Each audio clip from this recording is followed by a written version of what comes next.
Hey, what's happening? You already know who this is. This is your dude, D Good on What's Happening TV, another IDV Time production. And I got this young, intelligent, beautiful young lady right here. Go ahead and introduce yourself to the world. Thank you so much. I'm Trevicia, Vicia VT, the young black visionary, and I'm always here to drop a little bit of knowledge. Okay. So last time I met you, we was in the streets of Third Ward, Yes, in Texas, we were. you feel me? And the conversation got very in-depth, but it was like a preview. So where we left off was, what does it take to be a revolutionary with yourself? Let's get back into that for us. Of course. Let the people know. Of course. So as I spoke, I think a little bit about then, I spoke some about reading. I spoke some about being knowledgeable. I'm actually in the middle of reading a Black Power book by Stokely Carmichael. Okay. And they speak a lot about understanding what's needed in your communities. Okay. So you have to be within the community. That's one of the problems. That's one of the main problems, is that we want to be up here with it, and you need to be with the people to understand what the people need. Okay. So they'd be within their communities to then understand what the needs of the communities were, and then to provide those needs. So that's one of the first things, to get within so that you can understand, and then so that you can provide. It's so many things that you need. They have so many different people within their sector. So if you and I were to get involved in revolutionary activities, we are going to need to use the differences of our qualities. Okay. So me as an author, you in your camera, we're going to need different things. So they had many lawyers, they had judges, they had ex-military, so then they had people who knew arms. Okay. You literally need to build from within. The ground up. Yes. Ain't nothing wrong with that. But that's like trying to develop a team. But before you develop a team, a person has to develop with themselves.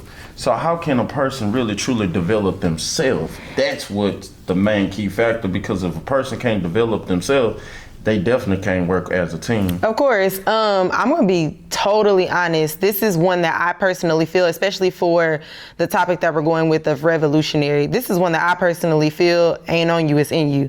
So I know that even though I am an activist in ways, I am not a frontline activist.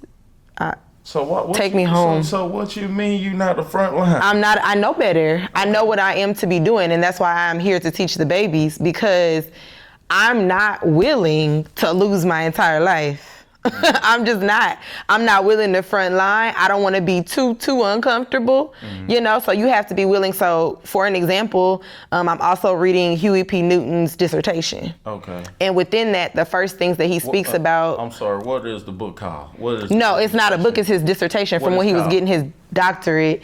That's a good question. I don't know what the title of his dissertation is. I can't remember. I think it's something when he was talking about the FBI was. Right. Yeah. So that's where I was going into. Yeah. So it's literally his dissertation from when he was getting his doctorate. So when he was going to get his PhD, I'm reading the dissertation from that. And the first things that he lists are all of their court cases against the FBI. That's true. So you have to be willing to do stuff like that, Most of these people spent time in jail. I have never seen the inside of a county jail even. Okay. I'm not doing that. Oh. I'm not doing that. So, but that's what it takes. You have to be okay with that. I'm gonna shout out my brother Terrell McKinney. He's a senator back in Omaha, Nebraska. Okay. He will do.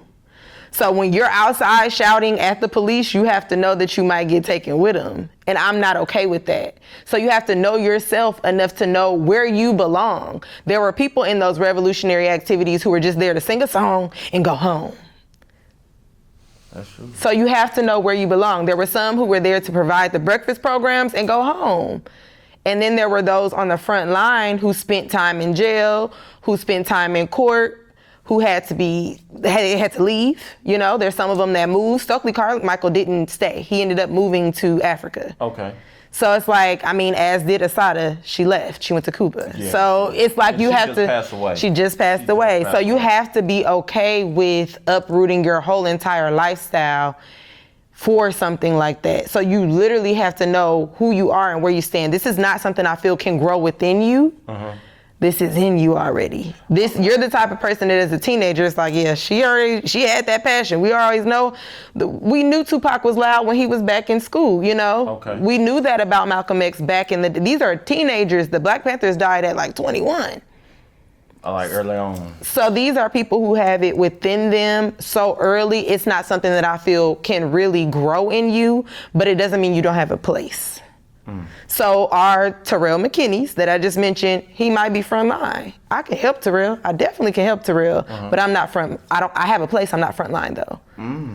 So I feel you really need to know, we're talking about building, you need to know where you stand. Okay. In order to help with the building. Okay, so since you speaking on this logic and this topic, since you say a person should understand themselves or know themselves, what's something about you that you know of yourself that you can help with the development? I know that I have knowledge and I'm able to convey it. So I know that I'm able to speak clearly. I'm able to speak fluently. I'm able to speak in layman's terms if I need to. So if I need to bring it down and give it to the kids, disseminate information in this sort of way, I know I can. Okay. I know I'm good at motivating. Okay. I know I'm good at being consistent. I know what things I just kind of know I'm able to encourage. Okay. And those are the things that people need. I like to read. That's something that, to be honest, that people don't like to do. People don't like to read and write. And those are ways that I can just disseminate information that'll help our people. Okay. But every day, people don't even want to read the information that'll help you to give information, you know? I think sometimes with this, a lot of people don't know how intelligent they are, and I think some people are truly afraid of their own intelligence. For sure. No, not at all. I think that we do come into spaces, especially the current space that we're in as a country, the space that we're in as a people, we do come into spaces where you have to consistently be confident. Okay. And you even have to know what that feels like. So I know what it feels like when I'm getting into a lull where I'm like, I'm not feeling it. Yeah, I'm not feeling it. So what does that mean? Like, what's happening?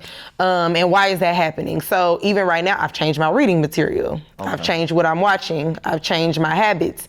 Even something as small as the sun is setting earlier, it's coming up later. Okay. So I need to change what I'm doing to then change my vibration so that I can do more. You got to know enough about what you got going on to say, okay, wait, you know. Okay. I heard you was also an author. Yes. Okay. What made you want to become an author anyway? That's a really good question. So to be quite honest, again, almost like I said, starting off about some of the people who are revolutionaries, this is something that I've been doing since I was a child. Okay.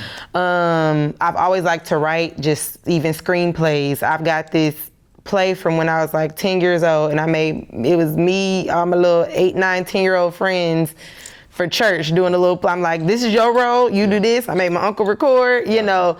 Those are the sorts of things that I've always been doing. I've always been writing. I used to write poems to my parents for Mother's Day, Father's Day. I used to write little books and they have that from when I was a kid. So I've always done that. And then I came to a place where I realized I was kind of forcing my rhetoric on other people. And I'm like, girl, why don't you just do it? So I decided, instead of me reading and just being that person screaming this at everybody else, then why don't I just write it for the children who I feel would accept it? Because I'm going to be honest, if we're in the wrong space and I'm trying to tell you, look what I read about the people, you're going to be like, girl, we drinking mimosas. Ain't nobody worried about that. You know, the kids might carry it. That's the next generation of people who might carry it. It's a little harder to teach us.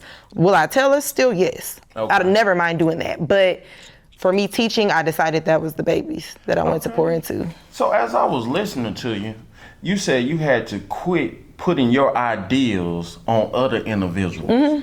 What made you come to the realization of that? You just notice that people kind of do what they want to do. This is your love and your interest. It's not mine, you know? That's true. So even as we talked about editing, and you were like, oh, you can do it. You like, nah, I don't want to do it. No, I can't do it. So I had to realize within that, what I love is what I love. Yeah.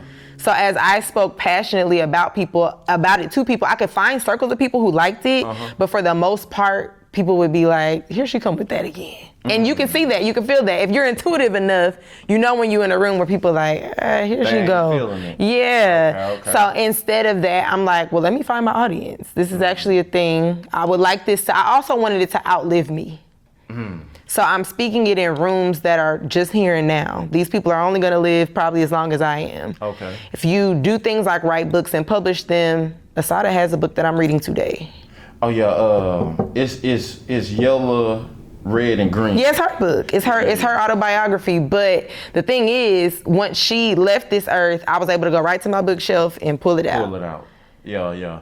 And that spoke to me because I'm like, oh my gosh, whatever day, not soon, Lord, but whatever day I leave, somebody can do that. You know, they can pull my book out. I got her book. So you want to make sure you leave something like that. So